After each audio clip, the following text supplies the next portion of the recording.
Okay, well, friends, so this is the program that we have just seen.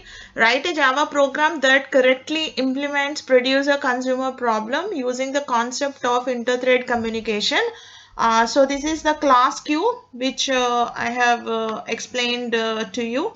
Okay, so inside class queue, as I told you, like we are having two methods, like the get method and the put method. So get method will be accessed by the consumer and the put method will be accessed by the producer to put the data into N, and they are communicating in between. Okay, they are notifying each other. So there is synchronization over here, and communication, inter-thread communication is happening by using the wait and notify methods. Okay, so this is the producer class which implements runnable interface, and we are creating a thread by using the start method over here, and the producer thread is created. So once the start method is invoked, the run method is called and the run method keeps executing. Okay, so since this is an infinite loop, this keeps on executing till we stop it. Okay, so and this is a consumer class. Again, the consumer thread is started, and then the start method calls the run method, and the run method keeps on executing, calling the get method. Okay, right. And this is the driver class. Okay, so inside this we created the instances, and we created the producer instance and the consumer instance, and this is an a statement for the user telling that to press Ctrl C to stop. Okay, right. So I'll show you the execution of this program, friends. Java C PC demo.java. Okay, friends, there are no errors and warnings, so I can execute my program. So PC demo, Java PC demo. Okay, as you can, I'm pressing Ctrl C, so you can see it is really quick, fast. But friends, like I want all of you to observe over here. Okay, so that um, okay, you can observe over here, like put 246, then got 246, and then put 247 and got 247. So okay, the producer is waiting for the consumer to take the data, and then only the producer is producing the data. So there is synchronization, and you can predict the output. The rest of the output also you can easily predict. Okay, so it will be like put and then got, put and then got, put and then got. Okay, so there is an inter-thread communication. Both the threads are communicating, and then we got some desired output. I'll show you, like in case if I am not using this wait and notify, what will be the output. I'll just show you now. Okay, friends, so I'll be taking off this waiting stuff over here. So I'll comment this. Okay.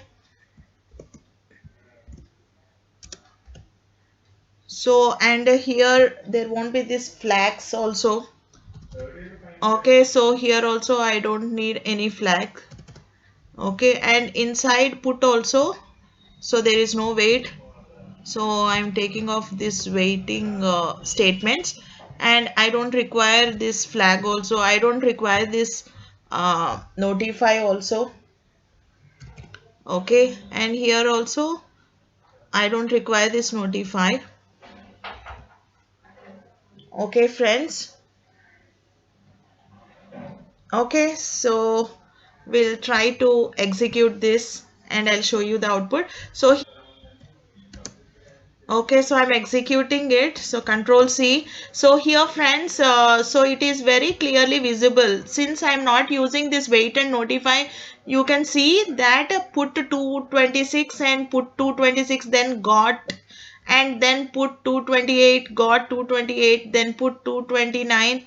Okay, so there are some two consecutive. So got also. See here, put 232 and then got 232, got 232. Okay, is there in the buffer. The consumer is trying to consume it multiple times. Okay, so I hope everybody understood the difference between using wait and notify and then not using wait and notify. When you use wait and notify inside your program, you can be sure on this will be the order of execution. Okay, right friends. I'll also show you one more thing, that I'm using this notify, wait and notify, but still say I am not putting this synchronized keyword, okay, so in front of the method. So we'll just see that. So I am bringing the program back to previous. Okay, fine. So we are having all this wait and notify inside the program. I'm saving it. Okay, so I'll just take off this synchronized keyword from this method.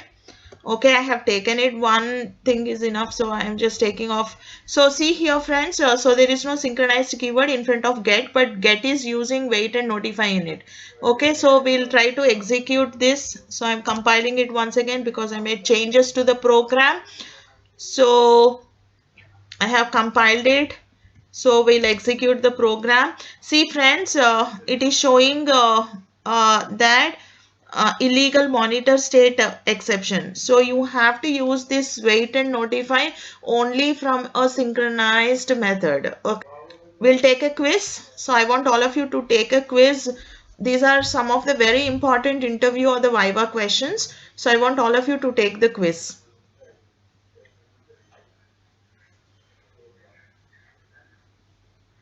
Hope this video is helpful to you. Thank you for watching.